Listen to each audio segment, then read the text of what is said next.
मित्रांनो, विषय आहे स्काउट गाईड. हे स्काउट गाईड हे नेमकं शिक्षण कसं आहे, त्याच्या परीक्षा एक्झाम या ठिकाणी कशा होत आहेत, मुलांनी त्याच्यामध्ये सहभाग कसा नोंदवायचा, त्याबद्दलची माहिती आपण मॅडमकडनं या ठिकाणी घेतोय. आज आपण डोंगर खंडाळा या सहकार विद्या मंदिरामध्ये आलेलो आहोत. तर काय सांगा स्काउट गाईड बद्दल? माझं नाव संध्या मुकेश काळे आहे आणि राहिला स्काउट गाईडचा विषय, तर स्काउट गाईड हे सर्वच स्कूलमध्ये असायला पाहिजे असं मला वाटतं.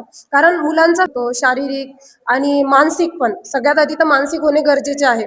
मी तुम्हाला अगोदर पण सांगितलं की जे मुलं मोबाईल पासून आपल्याला दूर ठेवायचे, तर खरंच स्काउट गाईड एक असा विषय आहे की त्याला आपण मुलांना खरंच बऱ्याचशा गोष्टींपासून दूर ठेवू शकतो स्काउट गाईड विषयामध्ये. आणि मुलांचा विकास होणे गरजेचं आहे आजच्या युगामध्ये. तरी मला असं वाटतं काळाची गरज आहे ती सगळ्यात जास्त.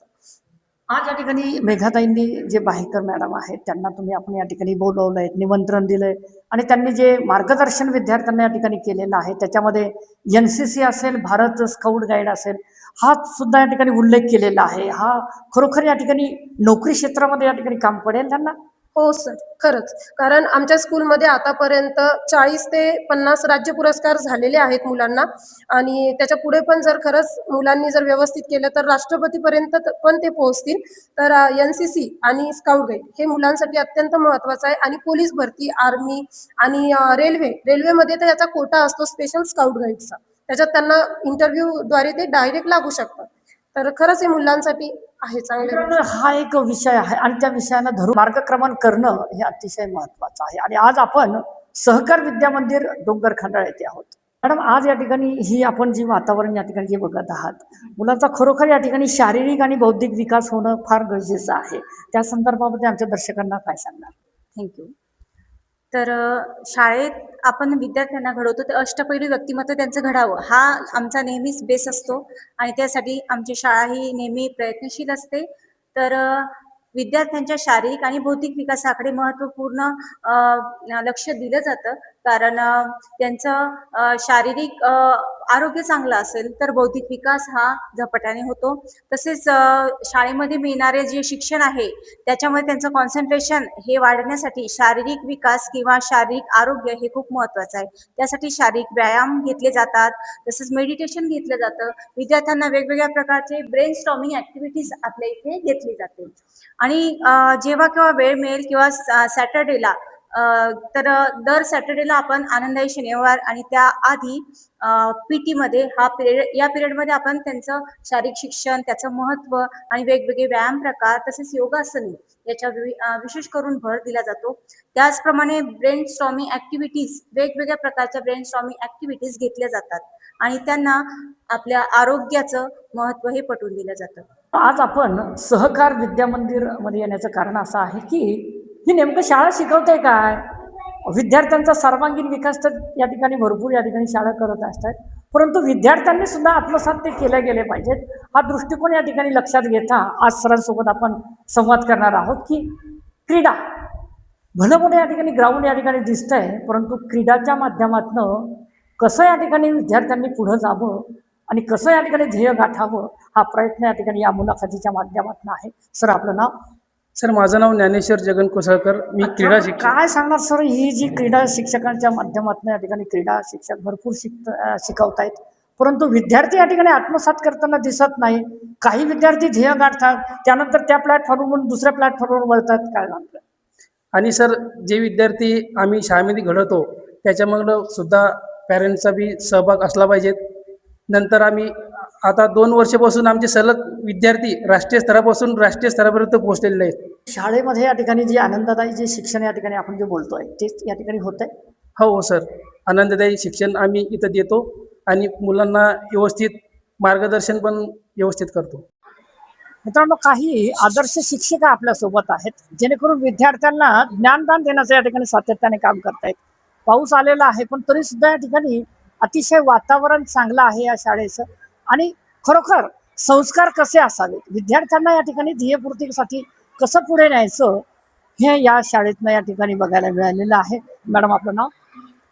सर, माझं नाव निकष शेख जावेद आणि मी या सहकार विद्या मंदिर डोंगर खंडाळा या शाळेमध्ये जवळपास 12 वर्षापासून कार्यरत आहे. हे ज्ञानदान देण्याचं या ठिकाणी सातत्याने आपण या ठिकाणी काम या ठिकाणी करतायत.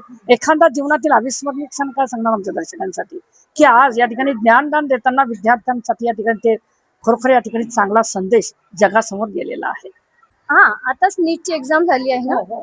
हा, तर त्यात त्यात या शाळेतून एक विद्यार्थी गेला आहे. तर नुकतीच त्याची समजा 12वी होऊन त्यांनी नीटची एक्झाम पास केली आहे.